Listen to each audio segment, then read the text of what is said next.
Since the turn of the year, the industrial climate in Barbados has been anything but calm, with strike action, work stoppages, and robust negotiations. In this episode of In the Know, General Secretary of Barbados' largest trade union, Toni shares her concerns on the treatment of workers, calls out delinquent employers, and responds to comments made by other unions. I'm Krystal Hoyte, and this is In the Know.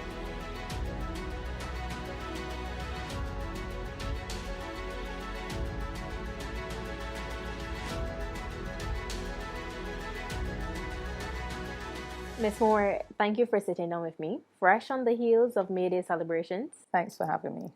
What is your assessment of the industrial relations climate at this time? I think we are in a very interesting period. The industrial relations situation is one that is very interesting. And I say interesting because we have gone through a period where I think that many workers have been suffering, have been feeling a lot, but not speaking out as much about it. And then enters 2022, late 2022 and into 2023. And what is so significant about that is that it signaled the period where we were pretty much out of COVID and getting back into normalcy. And with that, a lot of workers who were being hailed as being key to the economy, important to their employers, important to consumers, important to keeping the engines of this country running, were finding themselves in a situation where it seemed like people were already forgetting as soon as things started to pick up. So what we are experiencing, and I have no doubt that your question has much to do with the work stoppages and so on that we've noticed earlier this year. And what is really going on is that workers are feeling that they're not getting their fair share. Workers are feeling used. And when people feel used, there's a point at which you decide you won't take it anymore. Enough is enough, and that is what we are experiencing. It is certainly what the union has been encouraging, not that we have been encouraging that workplaces will just cause disruption. But what we certainly encourage in here is after we have reasoned, put ourselves in a position where, come let us reason together, let's see how we can work through things. And you're not going anywhere. What else is left to do? Strike action, work stoppages is still the ultimate or the tool of last resort. And sometimes it becomes necessary. Necessary in some of the situations we have observed. I don't think it was, in that I don't think the situations needed to reach that point. But they did. And in each case, what you saw is workers who gave the long rope and reached the end of their tether and decided enough is enough. Let's take a stand. The union was there ready to walk with them and to stand on their behalf, at least where I speak for this union, because not all of the work stoppages had to do with the BWU. Most of them did, but not all. Last weekend, you highlighted a number of issues across various sectors, from tourism to construction to retail. What can the union do to address these issues? Or rather, what is the union doing to address these issues? Well, you heard me make mention of the fact that in a lot of the situations where it reached the point of a work stoppage, that came after consultations had been ongoing for some time. And when there was the recognition that you simply were not getting anywhere. What this union does, our approach to situations is always to resolve them through dialogue, to seek to resolve them through dialogue. And that's what the union has been doing and continues to do. Look to see where we can sit down with human resources managers, heads of companies, boards of directors, if that becomes necessary, and see if we can work through towards a resolution. What often happens is that there's no response. And not that you always expect something to go in your favor. When we say no response, we really mean no reasonable response. No response that's founded in fairness and justice. And when we reach that point, the only other alternative is for workers in that division, as we call them, because we refer to divisions as where we have organized groups of workers in companies, and where the division recognizes as a group, look, we have to take a stand. The Barbados Workers Union is ready with its executive council to support them. What happens in too many situations is that workers don't do that. They want a solution. Man, General Secretary, call out the port, call out Water Authority, call out these bigger organizations to support us. But we can't do that until the workers in the area themselves take responsibility for owning and treating to their own situation. And then the BWU, still the largest union, still the strongest union, will bring out its forces if necessary to support. But our theme, and you would realize we had a theme for me today, it's about you, really is not only intended as our campaign signal or reminder to workers that we are here for you, but your issues, the resolution of your issues, have to do in large part with how you take responsibility and how you stand for yourself in those situations. A good example of that is Duty Free Caribbean, a small group. One of the groups that admitted to me earlier this year when we had to meet on the streets, they admitted to me, look, we felt that the union was about the bigger divisions.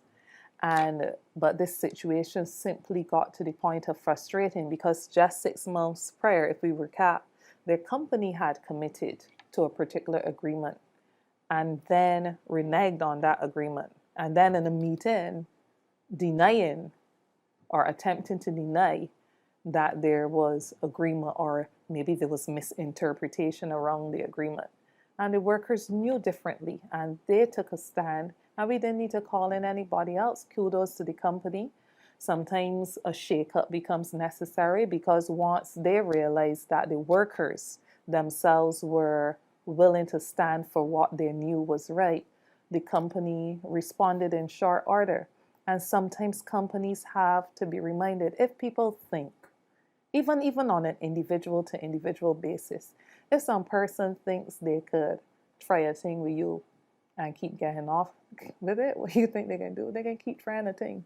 But the moment they realize that you're on the body's fool and you're on plane, is when they start to see you differently. And sometimes the respect we want has to be earned, and we have to remind people of who we are and what we stand for.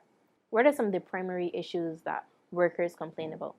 Well, I can tell you post-COVID, a lot of the issues have to do with contractual arrangements. A lot of people are being put into short-term, uncertain contracts. A lot of people are finding themselves going to work and job descriptions varying themselves or being varied unilaterally.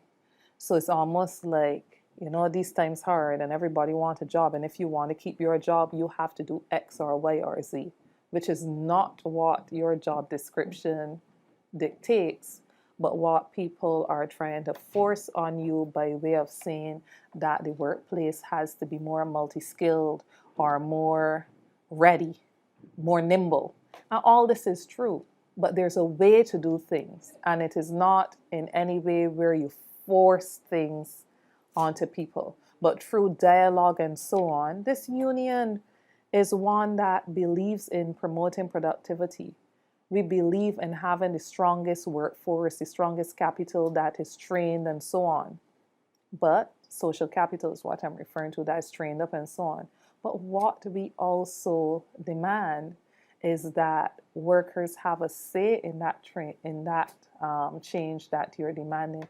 If you come in on a particular contract and an employer wants to vary it, that's the employer's right, but it's the employer's responsibility as well to have the discussion. Otherwise, you have to find yourself ending that contract and starting a new one.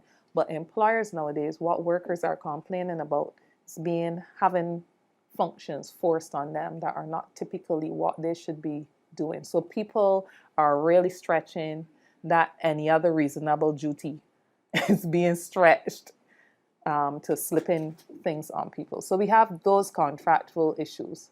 And then we also have a lot of health and safety issues because COVID raised the sensitivity not only to the COVID situation itself, but it raised awareness among workers about other conditions in their workplaces that they need attended to. So these are among some of the issues. You heard me speak on Monday, May Day. You heard me speak about the situation in a supermarket where overtime rates is an issue. You'll find a situation where employers, workplaces tend to be kind to the consumers because the customer is always right, the external customer.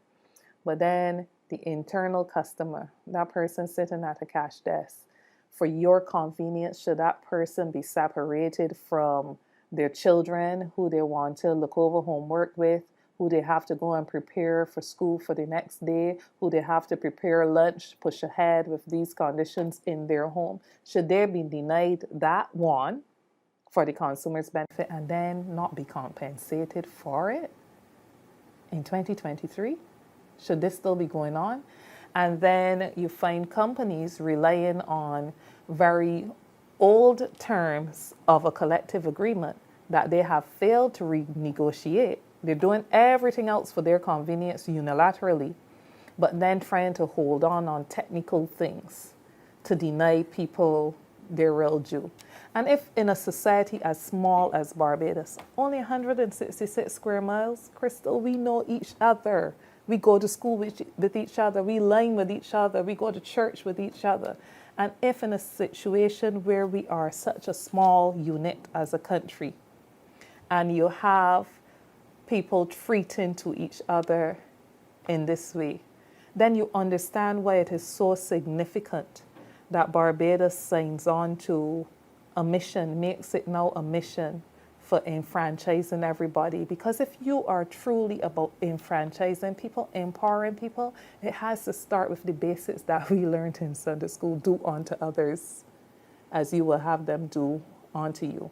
Love your neighbor as yourself. These foundation principles are missing in the society, and the workplace is reflecting it.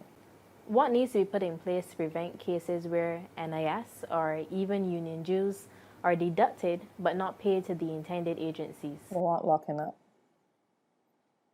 And I think that we have to come to the point where we start calling out people. I sit on the NIS board, and I'm very aware of where there are offenders. Not a whole lot, but the ones who offend, a whole lot.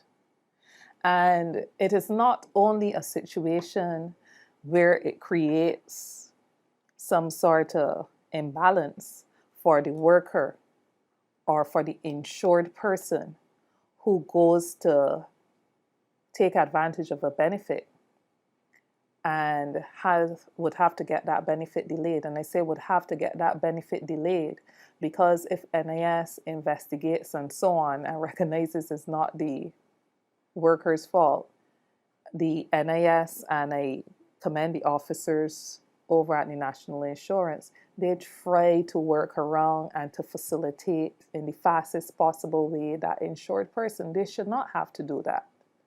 But what I think needs to happen is that the inspectorate needs to be enhanced. And I mean enhanced in terms of numbers and resources. And as I say resources, I don't mean computers and so on. I mean the wherewithal provided for through the legislation that they can go the full gamut, the full route towards bringing justice in a situation. Is there current legislation? Under the legislation, the inspectors can call in for the money and so on. And the NIS has teeth that it does not use enough of.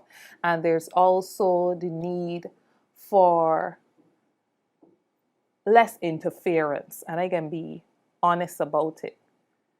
If you are an offender, nobody shouldn't be giving you a blow because of who you can speak to or who you know. The system has to be allowed to work. But with that said, the inspectors themselves need to use the provisions of the national insurance legislation to bring justice. I have a view that that's one side of it, but as I said at the onset, name and shame. Name and shame. Sometimes that's the most effective tool. And certainly as a trade unionist, we have found that that becomes necessary as the last tool of last resort, but necessary nonetheless. That's what strike action is about. You don't see what is going on behind the scenes in discussions, but you certainly see when a body of workers go outside and then people start to hear about all the issues that they have had. It is fraud. I understand that you can't legislate. You can't legislate integrity and you can't legislate for honesty. That has to be something intrinsic to people. But when people are not intrinsically that, the system has to be able to work to benefit the underprivileged that the NIS was set up to deal with, for instance, and the union as a defender of workers' rights. Ms. Moore, you spoke a lot about legislation, and people have questioned your dual role as trade union leader and MP in the ruling party.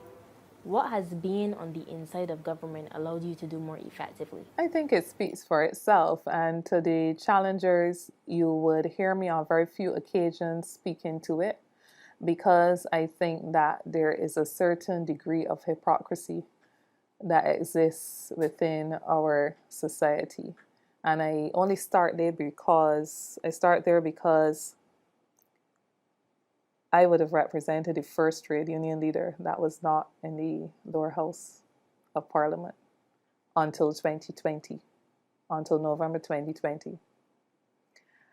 And I don't recall, certainly not in reading any of the transcripts and executive council minutes or other reports from in here, that there was any, or the newspaper clippings, because we still have those going back to the 40s and so on. I don't recall there being any challenge given to any other leader. But that's water under the bridge. What I had determined to do while people are talking, I've been ensuring that we set up systems as the executive council in here to make sure that my voice on the inside can make a difference. We've always had a political, or for some time had a political action committee. We have reformulated that so that it is a social, economic, and political committee that informs the kind of things that they would want me to speak to. Look at pieces of legislation and break them down. And beyond just speaking for half an hour or so in Parliament, seeing how I can exercise any influence through the parliamentary group to get focus on pieces of legislation. So you may or may not have heard me articulating on May Day the positive things that have come. The first thing was the minimum wage. The union had been since the 1950s trying to get a minimum wage in Barbados.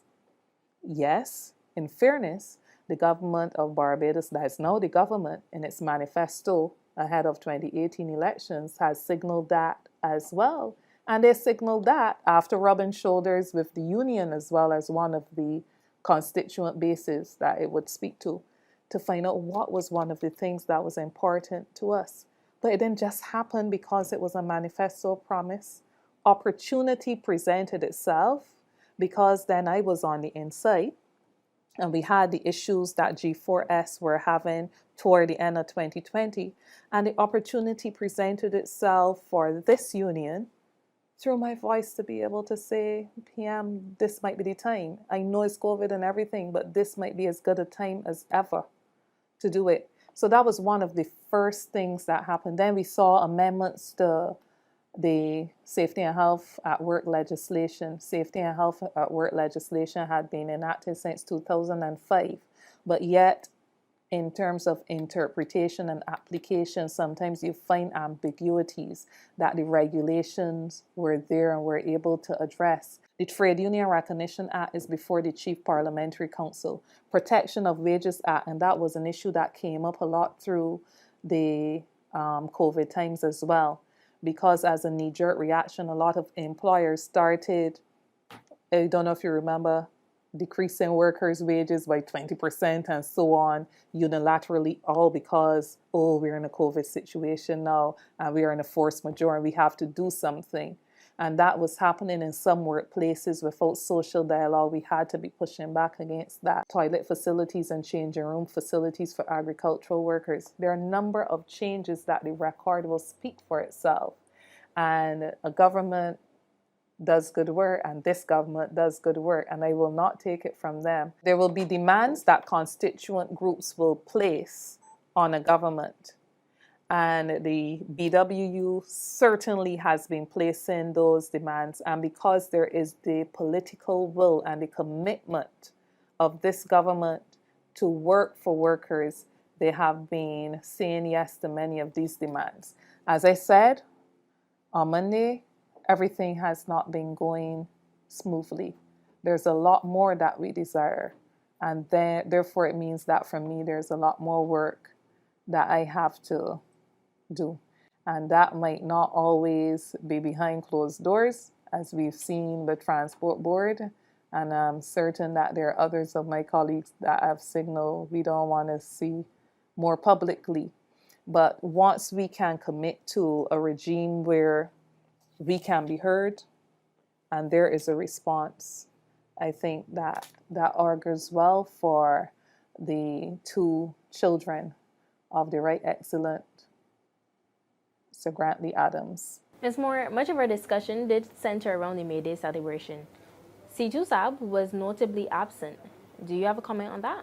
Now, it's a typical thing for fraternities not to, the ones who are really genuine at least, not to want to speak out against others. So I choose my words very carefully. Setu Saab, the acronym represents the Congress of Trade Unions and Staff Associations of Barbados. The Congress does not exist in the way that it did at its formation, when it had all of the trade unions and most of the associations. I think the only one that may have been late in coming, I might be mistaken, was BAM. Now we have found a situation in which BWU is not in, BSTU is not in, NUPW sits on the fence, APS and BAPS are no longer in, prison is not in, and when I say not in the Congress. So it means that the Congress is fragmented. And in response to your question that speaks about presence, I only make that reference because the labor movement in its majority was present. The BWU, as the largest union, was present. It was our event. The National Union of Public Workers, as the largest public sector union, was present. And the BSTU, that represents teachers in both the secondary school, as its name suggests, and even some of those in primary schools, was present. And we had the support of the other associations as well, and they would have wished they could pledge their support, some of them who still remain in the Congress, if they had even known about the missions. So I only say that to say that we are at a moment in this country's history where we don't want to wrangle and belabor too much the negatives. I see that there's an opportunity for labor to be a lot stronger, not only in its presence at events, but in terms of how collectively it represents the interests of Barbadians And yes, to your question directly, Setu Saab's absence was perhaps more unfortunate than it was noticeable initially, but there are two areas that we have to work on, because also on May Day, you can't be speaking about stronger together and you're having divisions even in terms of the events that you're having. Our event was certainly one of the largest. This was probably one of the largest May Days that we have had in perhaps over 2 decades even. I've been at the union for almost 2 decades, and it's the largest since I've been here. And it means that even your former question that speaks about my two roles, if you so to speak, we are seeing strength. We are seeing the BW being strengthened, so that issue, I hope that is the last time that I ever have to touch it in any debate, because the BW brand is still out there and it is still strong, and we are seeing influxes in our membership and in terms of responses to what we put out there. So I look forward to the day where Setu Saab will be able to see itself. And the one final thing I would say is that for any organization, organizations go through different peaks and throws, and sometimes it behooves an organization to consider step back from itself. The BW had to do that a few years ago, and we even brought a consultant in to assist with that process. Sometimes you have to step back from yourselves, because very often, sometimes a lot of the fixes are within our capacity to fix, but there just has to be the will to fix it. I think that Setu Saab, at the level of its leadership, needs to do a lot of introspection. And I think that once there's honesty and integrity with that process, positive outcomes will come for all workers. Ms. Moore, thank you for making the time. And thank you for having me.